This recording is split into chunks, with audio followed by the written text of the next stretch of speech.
Hello and welcome along to AFTV. I'm Pippa-Emerick, and I just thought it'll be the perfect time to bring some positivity back into Arsenal and into AFTV with everything surrounding the results, the performances, cronkies, all of that stuff. It's time now for your monthly dosage of Pippa Women's Football Show, where the women are absolutely dominating football again in the Women's Super League, the Barclays FA Women's Super League, that is. And although we're not in the top spot, we are still fighting for that Champions League position, finishing in the top three with a couple of games left to go till the end of the season. Now, a few weeks ago, a couple of months ago, I was sitting here unsure of whether Arsenal could actually get into the Champions League, but 8 games in a row, 8 wins and 8 clean sheets. Now, if that's not dominance, I don't know what it is. I will let you know the games that the last 8 games that Arsenal women have played where they've got these mad results. Throwing it back. So the month of April, all wins, all clean sheets. And if we just go back to February, where we had our last L against Chelsea, I'm sure you remember the 3-0 loss away at Kingsmeadow. Ever since that loss, we've really picked it back up. There was a 4-0 win against Aston Villa, a 4-0 win against Birmingham City, 2-0 win against Manchester United, who we were battling that top 3 position with, a 3-0 win against Tottenham, 4-0 against Bristol City, and in the FA Cup, the 4th round, a massive 10-0 win against Gillingham. Yes, I know that sounds ridiculous. That's a lot of goals, and to keep a clean sheet is insane. Of course, it's a complete different level of football. As you know, Arsenal are the elite at the top of women's football in this country, the top division, the Women's Super League, and Gillingham are not we've got players in there that were in the news. Big up the players, big up Patricia Charles, all those players there. She's a hairdresser in her main time, and a lot of the other players as well have other jobs, and football is what they do in their spare time, and they're part of Gillingham football team. And it was a big deal for them to be a part of the FA Cup, be in the FA Cup and play the giants that are Arsenal. And I'm sure all of the players were looking forward to it, and I'm sure they probably would have expected to put in a better performance. But, you know, 10-0, great for Arsenal, not great for Gillingham. But you know what? Big up to Gillingham. They had an amazing run in the FA Cup up until that Arsenal game. Great players in there. Tessa Charles that I mentioned. Big up her, the striker that helped get over the line for Gillingham to get that far into the FA Cup. But they came up against Arsenal, and 10-0 is not, not the score you want to be leaving with. But big up Gillingham either way.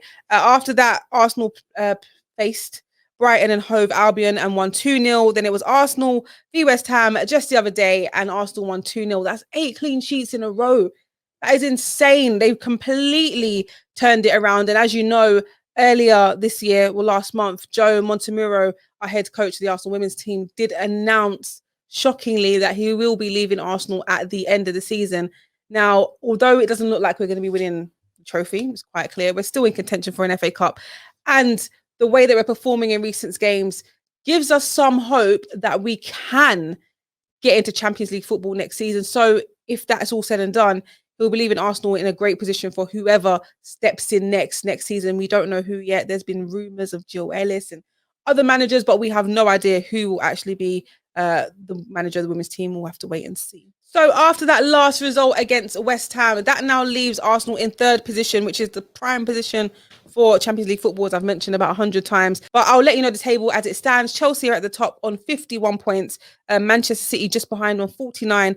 Arsenal on 44 points in 3rd place. Man United in 4th place on 41 points. And below those 4 teams are Everton, Brighton and Hove Albion, Reading, Tottenham, Birmingham City, West Ham, Aston Villa, and right at the bottom, again, it's like a repeat of last season, is Bristol City, who it looks as though they will be the team to definitely go down, as they are on 12 points this season with 12 losses, 6 draws and only 2 wins. But the focus is Arsenal at the moment. There's a couple of games to go. Our next few fixtures are against Everton, Aston Villa, and then we've got an FA Cup game, 5th round against Crystal Palace. But the last game of the season is Aston Villa. That's it. Only 2 games left to go. Only 2 games left, although there's definitely, I can't say definitely. It's still kind of close. We could, nick 2nd. But there are contention for individual awards. Vivian Miedema, our top scorer, vote for the GOAT, as I say. She has been nominated for Player of the Season. Now, obviously, I'm going to tell all the Arsenal fans to vote for her because she's amazing. She's done amazing things for the squad. But I think this year is the first year in a long time, in my opinion, that the category has never been this close to call, because there's so much talent in the WSL that, I mean, logically, I'd think, oh, straight away going to Vivian, but there's a lot of players in contention. You've got Samantha Kerr, Sam Kerr from Chelsea, Fran Kirby from Chelsea, Chloe Kelly from Man City, who's been incredible, Dee Christensen from Everton, and Sam Mewis from Manchester City. So it's a close call. We don't know who will win. But of course, for any Arsenal fans watching, I'm just going to, nudge you to say, vote for Vivian Miedema. Although it's very clear that a lot of votes will probably go to the Chelsea players who are top of the table. Fran Kirby and Samantha Kerr have been linking up so well to score so many goals for their team, and that's helped them be in the position that they are. But I must admit, though, there is also another award that Vivian Miedema could be in contention for, and that is the Golden Boot Award. Now, at the moment, as it stands, Sam Kerr and Vivian Miedema are on exactly the same amount of goals. They're on 18 goals in the league this season, 2 games to go. As I mentioned, we've got Everton and Aston Villa, which I think, are games that Everton may be tricky, but I think these are games that definitely Vivian Miedema can get her scoring boots on. The last game against West Ham, she was 1 goal behind Sam Kerr. She scored against West Ham. Now she's leveled up. Could she go all the way, 2 games to go to the end of the season, and get a couple more and just nick that? Because we're not going to get an award. We're not going to get a trophy. I mean, I know a lot of players, you've heard Harry Kane say it in the Premier League that, yeah, it's all well and good getting individual awards, but players really want to win, as we know, a team achievement. And that is, whether it's the Premier League, the Barclays FA, WSL, the FA Cup, whatever it is, you want to win as a team. But we can see that's not going to happen this season in the WSL. FA Cup is still on. But if we're talking about individual awards, Vivian Miedema's got to get her scoring boots back on, continue that run, and get some goals. And of course, vote for Player of the Season. Of course, this is the Pippa Women's Football Show and not just the Arsenal Women's Football Show. So to keep you updated on other big games happening in women's football, this weekend is the big one for the remaining English teams in the Women's Champions League. And Chelsea are up against Bayern Munich in the second leg of the semi-finals of the Champions League.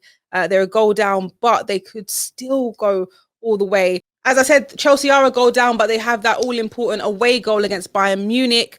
So it's all to play for at Kings Meadow. So the full-time result in the first leg was Bayern Munich 2, Chelsea 1. I mean, as an Arsenal fan, it would pain me to see Chelsea, win the league, which looks like they definitely will do, and then possibly win the Champions League, the Women's Champions League. But in terms of being a fan of women's football, it's great to see an English team still be in that competition, because I don't know if you know, but the Champions League is a complete different level to what we see in the WSL. You really see the eliteness of the English teams when it comes to playing up against the likes of Wolfsburg, Bayern Munich, Barcelona at times, Atletico Madrid, PSG. So congratulations to Chelsea for getting this far. They're still in the competition, and that game is being aired on BT Sport on Sunday, Chelsea v Bayern Munich. As I mentioned earlier, Joe Montemurro will be leaving at the end of the season. Some of the journalists were able to catch up with him recently, and here's what he had to say. The decision was made in February. Look, I think probably just after the return this season, there was probably some things I needed to resolve and look at. But the decision happened in February, and we decided that this was the best time to announce it and going forward. What am I proud of? I'm proud that I was obviously given the opportunity to be part of this great club, to every day wear this great brand and represent it. I hope I represented it in the correct way with respect, humility, integrity. I went to work every day wanting to make things a little bit better, wanting to make little changes, little things that would, whenever it was that I decided to leave or was told to go, that the place would be in a better state. I think we've achieved that. I think we've achieved a very, very good platform for the next step, for the next era. As difficult this decision was for me to make, and it was very, very difficult.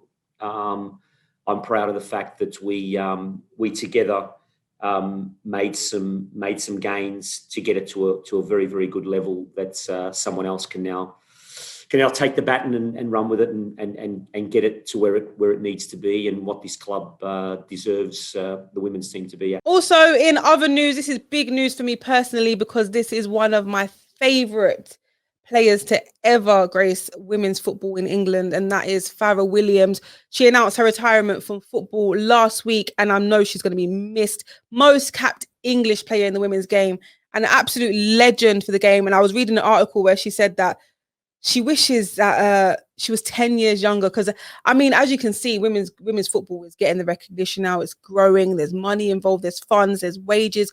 The players back then were definitely doing it for the love. A lot of players are still doing it for the love, of course, but now players now can see it as a job, and it is a job for a lot of the current players. But absolute legend of the game. She's going to be greatly missed. I'll give you a couple of her stats if you don't already know. She's 37 years old, a great age to retire, to be fair, even though she's still got it in her. Playing for Reading, played against us a couple of times last season. She's still got it in her, but she's decided to retire. 172 caps for England.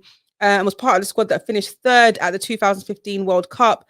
She said, I'm ending the season healthy and fit, but I've lost a bit of that motivation to continue for another year. She's won 2 Women's Super League titles with Liverpool. She's won the FA Cup with Everton and Arsenal, and she's represented Great Britain at the 2012 Olympics. Great career, to be honest with you. Obviously, when I post about her, I always post her in the Arsenal shirt, but everywhere she's played, she's been amazing. She's been great for Liverpool. It'll be good to see Liverpool back in the WSL soon. She also became an MBE in 2016, and she said, my manager and teammates were shocked. I think they thought I could probably have gone on another year. I mean, I was shocked. I was genuinely shocked. I thought she definitely had another season in her, but it's up to the player, I guess, and they know what's right for them. Farrah Williams has scored 40 goals for England after making her debut at the age of 17. I'll just read this out to you. She's been described as a pioneer and a true legend by her former teammates. Williams said that she had remained true to herself throughout her career, which will end with a game against Chelsea, the club she supported as a child, on the 9th of May. That is the final game of the season for everyone in the Women's Super League. And she said, it would have been nice to have fans and my family there to see me out. But then there were no fans when I started out, Williams said, which is very true. There used to be, I'm sure you know, like 10 fans or just family and friends at the very beginning of the Women's Super League. She said, no one came to watch us. I'm ending my career in the same way. Sometimes I wish I was 10 years younger, but I've really enjoyed the path I've had and the journey I took. Congratulations on an amazing career, Farrah Williams, a legend in my eyes and many supporters of women's football. And that is all for this month's roundup of the Pippa Women's Football Show. Thank you so much for tuning in. Make sure you hit the thumbs up button, and I'll see you. I mean, it will be next month or possibly this month because the season's ending, with some more updates on how the season ends, who will lift the trophy. No surprises there, I reckon, or you never know. It could be a last-minute shocker in the end of the day. Could be Man City. We'll see. Who will get the Golden Boot Award? We'll find out on the next episode of Pippa Women's Football Show. And who will be awarded Player of the Season? Well, that's up to you to get voting. See you next time.